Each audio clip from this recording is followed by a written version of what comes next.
How did Sherman's Field Order 15 affect Southern landowners? Have you ever wondered how a single order could change the lives of so many?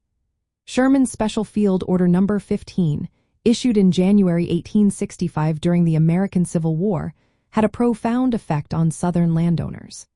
This order confiscated a vast stretch of land along the coastline, from Charleston, South Carolina, to the St. Johns River in Florida.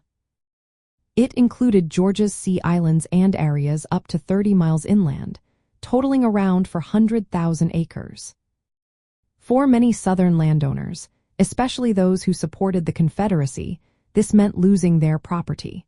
The land was declared abandoned or confiscated, and it was set aside for newly freed black families. Each family was given parcels of 40 acres to farm, with some even allowed to lease army mules to help cultivate the land.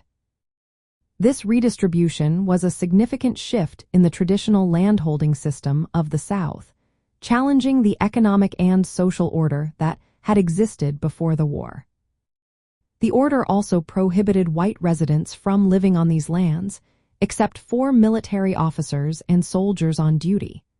This meant that the management of these areas was placed in the hands of freed people, supervised by the United States military.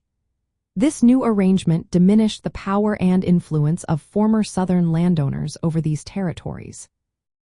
However, it is important to note that Sherman's Field Order Number 15 did not grant outright ownership of the land. Instead, it provided possessory titles that were subject to future political developments and the approval of the president. This made the land redistribution somewhat provisional, depending on the evolving policies of Reconstruction.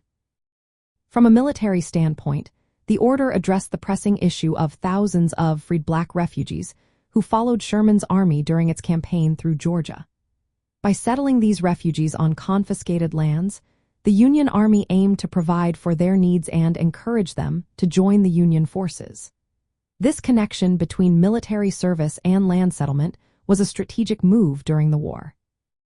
In essence, Sherman's Field Order 15 directly impacted Southern landowners by confiscating their lands and redistributing them to freed black families.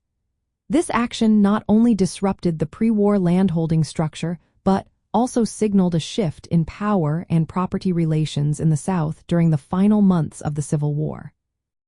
The order represented a significant, though temporary, step toward land reform and the economic empowerment of freed African Americans in the post-war South.